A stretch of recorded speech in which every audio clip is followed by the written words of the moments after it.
I have no such doubt because always you will be on constructive side. But just I wanted to know that whether you have raised it or not. So anyway, so all these things are related to the government speech only, Mr.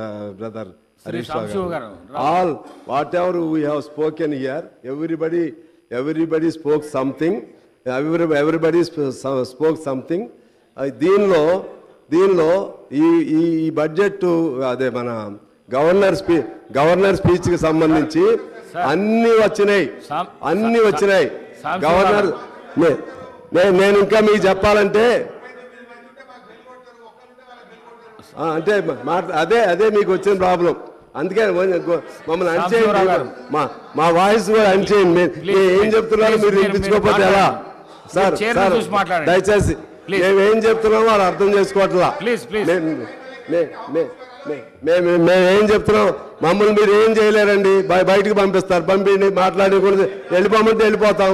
ఎందుకంటే మీకు నాకు ఘర్షణ కాదు కదా, మీరేం అర్థం చేసుకోకుండా మాట్లాడితే ఎలా? నేనేమంటున్నానంటే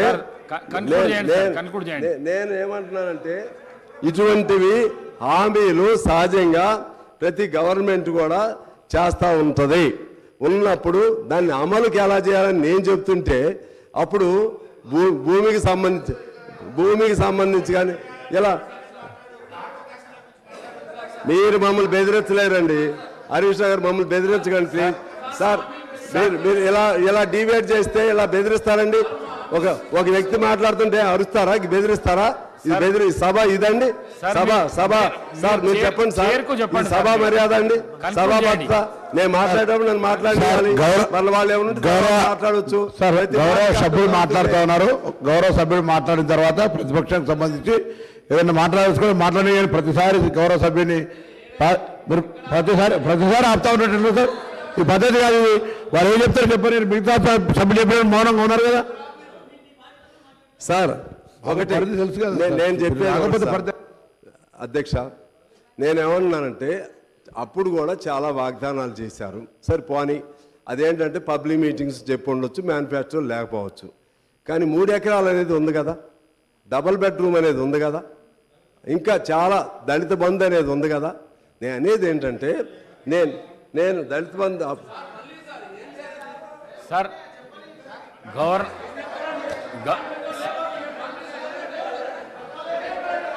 ప్రశాంత్ రెడ్డి గారు ప్లీజ్ సార్ నన్ను కంటిన్యూ చేయండి సార్. అసహనం ఎందుకు అధ్యక్ష? మైక్ మీద ఎందుకు పోవు? మైక్ మీద ఎందుకు అంత అసహనం ఎందుకు? అసహనం ఎందుకు అంటే ఒకరే రోజు సభ కన్క్లూడ్ చేయండి అధ్యక్ష. మైక్ మీద ఎందుకు అసహనం ఉందా? మైక్ సార్ నేను అనేది ఏంటంటే గవర్నమెంట్గా చేసినటువంటి వాగ్దానాలు అమలు చేయమని చెప్పే క్రమంలో నేను చెప్తుంటే వారికి అంత ఆవేశపడితే ఎలా సార్? వారు మీరు ఎక్స్పీరియన్స్డ్ దళిత బంధు కూడా చేయలేదండి, మేనిఫెస్టో లేకపోవచ్చు. ఎట్లా మీరు సత్యగౌరవమైన మాటలు మాట్లాడకూడదు. మేనిఫెస్టో లేకపోయినా దళిత బంధు అనేది మీ క్యాచ్ వర్డ్. మీరు అన్ని చోట్ల చెప్పారు దళిత బంధు గురించి, బీసీ బంధు గురించి అన్ని చోట్ల చెప్పారు, అవన్నీ చెప్పారు. సరే మేనిఫెస్టోలో ఉందా లేదా అనే పాయింట్ కాదు. అందువలన అసలు మేము చెప్పలేదంటే నేనేం చేయలేను దానికి. అది వదిలేద్దాం. నన్ను ప్లీజ్ నన్ను ఎలో చేయండి.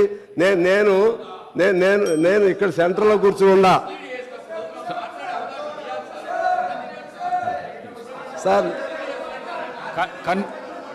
నేను ఇక్కడ సెంటర్లో కూర్చుని ఉండా, సెంటర్లో కూర్చుని ఉండా నేను. అందుకనే ప్లీజ్